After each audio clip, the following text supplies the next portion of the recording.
Good morning, beloveds. I don't think my voice was going to work there. So, whatever your political opinions are, I will just tell you I was very unhappy yesterday. I'm very unhappy that, yeah. So, just, yeah. It's going to color what I say for the next few weeks because I'm pretty angry. And I'm angry about both decisions, not just one. It's like, yeah. Okay, so, but I'm just gonna let that go. And I'm currently trying to distract the duck from stealing the elderly gentleman's food. So, yeah, that's where I am. And I know because yesterday was such a stressful day, just in general, my pain level today is really awful. And so going to the park was not a whole lot of fun. I did tough it out and do the miles. And I think I got some really good pictures of blue jays and squirrels. And it's interesting that I think that the blue jays have changed the way that they talk to us. They used to just kind of scream at us in that, blue jay voice. And now, one, they buzz really close. I mean, they're getting very, very close now when they don't think that we're paying attention. And then they also one of they've started talking to us in this kind of pretty little chirpy trill. Because there was one sitting up in a branch and fluttering its wings, like the wings were close to its body, but it was kind of fluttering them and doing this little trill. And I was like, well, that's interesting. So, but we've also not been in the park for 2 weeks. Last week we went to a different park because we were supposed to get haircuts. And then the week before, I was too sick to want to go to the park. I was like, nope, conserving what little lung I have. So, all right. I'm pretty sure it is June 25th. It is June 25th. And the title just kind of, yeah. That's why I gave you the warning. The title is Persist and Expect. Our first quote is, "Blessed are they that have not seen and yet have believed." And that is John 20:29. We should expect the best and so live that the best may become part of our experience. And that is The Science of Mind, page 300. As I come in from work, my youngest son greeted me with bicycle tools in one hand and an inner tube and patches in the other. He had done all the necessary preparations for fixing his bicycle. While supervising the patching procedure, I realized that life is often like fixing a bicycle tire. We must be willing to go through all the steps with expectancy and enthusiasm to achieve a goal. During his early years, I taught my son to recognize and use basic tools, the goal being his independence from my supervision.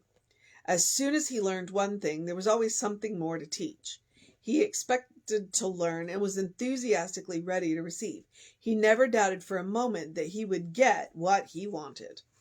When we learn to expect and grow, we are presented with opportunities to do just that. Our enthusiasm, patience, and persistence are supported from within us by the divine power. As long as we are willing to take all the necessary steps in the outer world of appearance to accomplish a goal, the education, hands-on training, practice, and research, and are trusting of the power within us, it responds by producing the goal. I now enthusiastically expect the best of everything in every situation. I act with patience, knowing all is in divine order. I persist in my expectancy of good, knowing change occurs to bring about that goal. I look beyond the appearance, knowing my good is already manifesting in many opportunities and experiences. I joyously open my heart and mind to receive. Okay, and that is MM.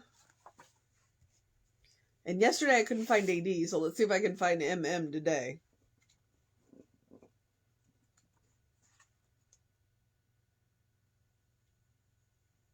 Marilyn Mooney. I haven't read that one yet. Marilyn Mooney. There is only one A. I wonder if they...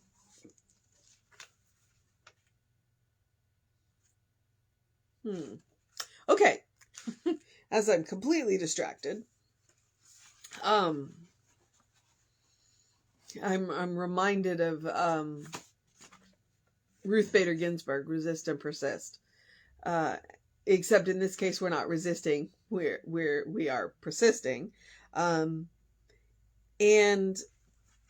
I think kind of the key is at the very end for Marilyn, in this reading. Would you stop? You're going to knock him over. Come here.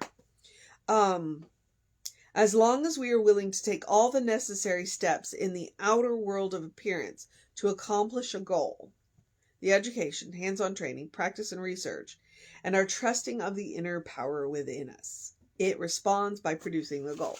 So Marilyn is reminding us that it takes both. It takes both. It literally is that treat and move your feet.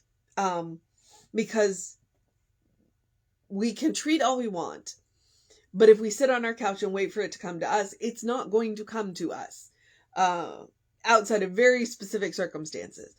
It is, we do the treatment, we expect the end results, and then we go and take the outer world steps, which is practice and training and research and, all the other things that we do, education. Practitioners, we've got wonderful practitioners were very good practitioners, but the whole point of putting them through the practitioner training is just to one, let them practice, and two, teach them tools and skills that while they may naturally have them already, we can sharpen them, so, that's it. She is about treat and move your feet, but whatever it is that you're doing, even if it looks like you've been set back, keep moving forward. Keep moving. That's Jesse's theme this month was life trends forward, and he frequently will quote Emerson about the long the long arm of justice. Ugh, and I'm just going to screw that Emerson quote up, so I'm just not going to do it. It's like the universe trends towards justice. The universe trends towards, and while we can be incredibly messy right now, it's going to trend towards justice. It's going to trend towards peace. And we have got to do our part to keep it moving forward. And not let it stall out and get all messy like we as human beings can. We can be incredibly messy. Somebody asked me a question recently, and the answer was entanglement. It's like, it's not a divine plan, it is a divine pattern. And how we can make that divine pattern messy is entanglement. When we deliberately engage with one another, we weave patterns. And when we unconsciously engage with one another, then we create entanglements. And there is definitely a difference between weaving a pattern and creating an entanglement. And entanglements take time to untangle.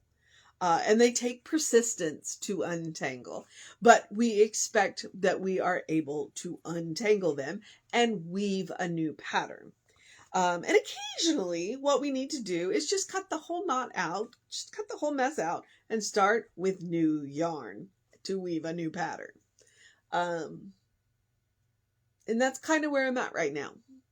It's like, let's just cut the whole messy knot out and start over and weave a whole new pattern. But, there we are. One of these days I'm going to turn into a wild-eyed revolutionary, and it might be today. So, it is June 25th. Persist and expect. And you can take or leave John. Blessed are they that have not seen and yet have believed. That's faith. Believing that in the end it will be okay. And if it's not okay, then it's not the end. So that's John 20:29. And then from the Science of Mind, Ernest tells us we should expect the best and so live that the best may become part of our experience. And so live, all right? We can expect the best all we want, but we have a part to play in getting the best. And it means that we have to get out and do the work. And that's exactly what Marilyn is telling us. So that was from page 300. As I come in from work, my youngest son greeted me with bicycle tools in one hand and inner tube in patches in the other. And honestly, I've never done that.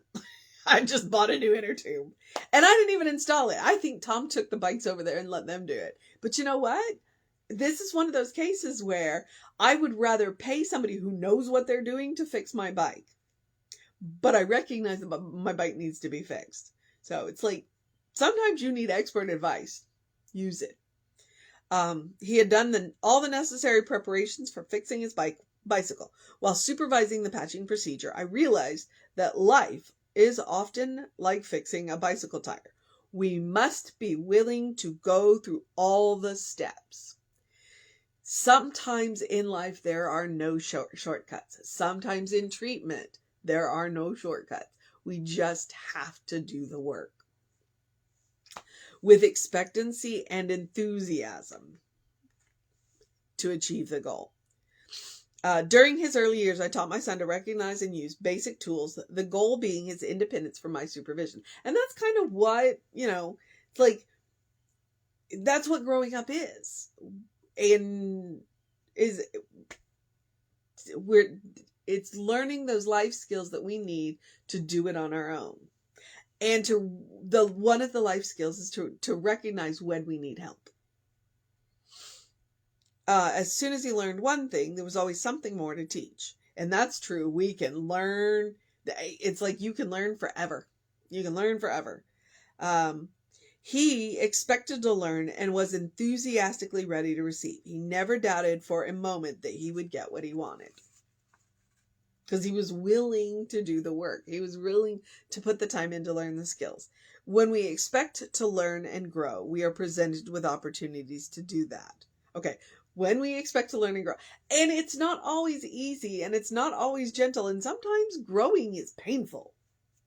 Okay? It just is. Our enthusiasm, patience, persistence are supported from within us by the divine power. Okay, so our enthusiasm, patience, and persistence are supported by the divine power within us. As long as we are willing to take all the necessary steps in the outer world of appearances to accomplish a goal, which she lines out, the education, hands-on training, practice, and research, and we trust the power within us, that power responds to all of the preparations that we have made. It responds to us by producing the goal. All right. So I now enthusiastically expect the best of everything in every situation. I act with patience, knowing all is in divine order. I persist in my expectancy of good, knowing change occurs to bring about that good. I look beyond the appearance, knowing my good is already manifesting as many opportunities and experiences. I joyously open my heart and mind to receive. All right, so that's Marilyn Mooney is what I said. And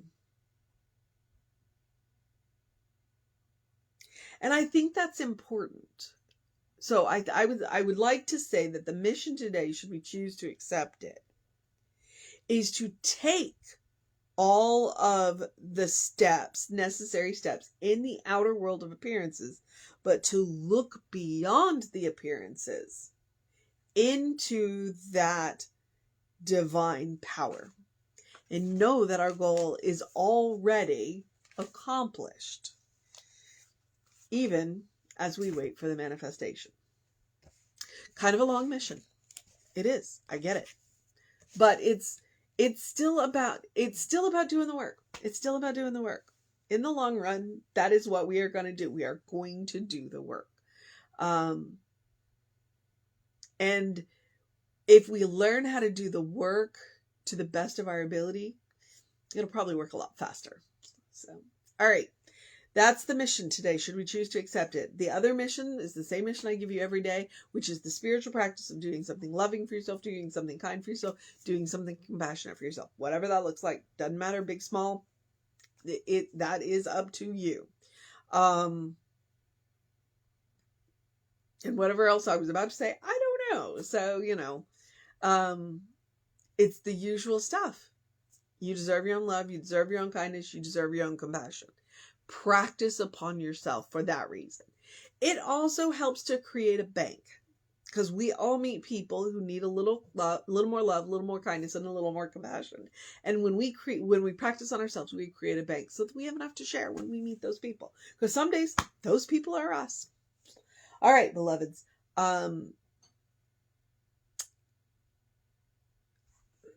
My brain just keeps shorting out today, and that's okay. It's Saturday. I am taking my rest day. I have some stuff to do, but yes. All right. So I'm going to encourage you to do something to engage your mind and your body. I'm going to encourage you to drink plenty of water. It is still hot. We are looking at getting some relief Monday. It'll just drop into the 90s instead of being in the hundreds. So drink plenty of water, and go get that early morning or early in your day light.